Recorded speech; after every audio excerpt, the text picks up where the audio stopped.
প্রিয় দর্শক, আসসালামু আলাইকুম। আপনারা অবশ্যই অবগত রয়েছেন ঐকমত্য কমিশনের যে প্রধান রয়েছে আলী রিয়াজ, তিনি দেশ থেকে পালিয়েছেন এবং তার পেছনে খরচ হয়েছিল মোট ৮৩ কোটি টাকা ৯ মাসে। এটি অত্যন্ত ন্যাক্কারজনক একটি ঘটনা। কিন্তু দুঃখের বিষয় হচ্ছে তিনি যে ঐকমত্য কমিশনের প্রধান ছিলেন তার তেমন কাজের কাজ করতে পারেনি। যার কাজ ছিল সকল রাজনৈতিক দলের সাথে ঐক্যবদ্ধ হয়ে একটি সিদ্ধান্তে উপনীত হওয়া। তা সবাই মিলে একটি আইন সংশোধন সহ যে যেসব ত্রুটি রয়েছে আইনের সেগুলো সংশোধন করা এবং বিভিন্ন বিষয়ে ঐকমত্য গঠন করা। যেই আইনগুলো বিগত আইনে যে কালো আইন ছিল সেগুলোকে ভেঙে নতুন করে একটি আইন তৈরি করা, নিজে আইন তৈরি করা বলতে এখানে সম্মতি জানানো এই বিষয়টি পরবর্তী নির্বাচিত সরকার সেই আইনটি পেশ করবেন। জুলাই সনদ নিয়ে তিনি কাজ করেছেন যেন জুলাই সনদটি বাস্তবায়ন করা হয়। জুলাই সনদের যে ঐকমত্য কমিশন যে কাজ করেছিলেন সেটি ঠিকমতো কাজ করতে পারেনি। কিন্তু দুঃখের বিষয় হচ্ছে তিনি ৯ মাসে ৮৩ কোটি টাকা নিয়ে পালিয়েছেন। এমন একটি তথ্য এমন একটি কথা বলেছেন বিএনপির মোশাররফ আহমেদ এক নেতা।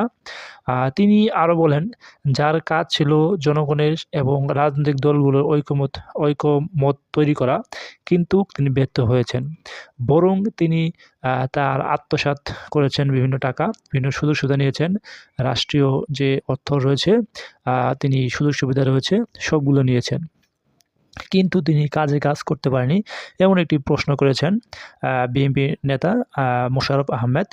তিনি আরও বলেন, ঐকমত্য কমিশনের যে কাজ ছিল রাজনৈতিক দলের সাথে বৈঠক করা এবং একটি সিদ্ধান্তে উপনীত হওয়া, কিন্তু তিনি সেই কাজগুলো করতে পারেনি।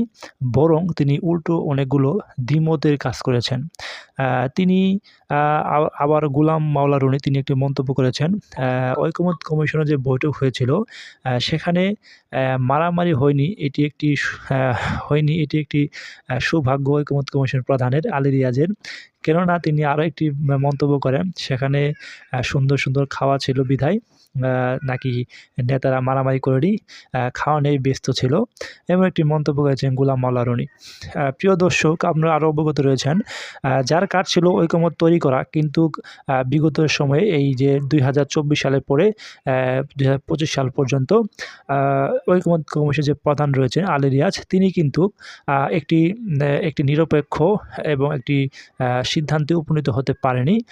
বরং অনেক যে রাজনৈতিক দল রয়েছে এনসিপি, বিএনপি, জামাত সহ অন্য দলগুলো রয়েছে, গণ অধিকার পরিষদ, তাদের মধ্যে একটু বিরোধ সৃষ্টি করেছেন ঐকমত্যের নামে। তারই মধ্যে তিনি সরকারি কোষাগার থেকে ৮৩ কোটি টাকা নিয়ে আত্মসাৎ করেছেন বা পালিয়েছেন এমন একটি মন্তব্য করেছেন বিএনপির মোশাররফ হোসেন।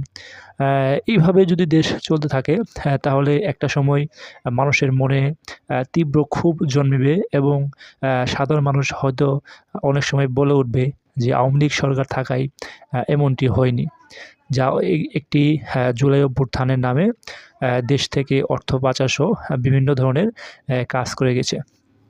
এইভাবে চলতে থাকলে মানুষের মনে একটি তীব্র ক্ষোভ জন্মিবে, যার ফলে মানুষ কিন্তু অনেক সময় বলে উঠবে যে আওয়ামী লীগ সরকার থাকতে এমন কিছু ঘটনা ঘটেনি।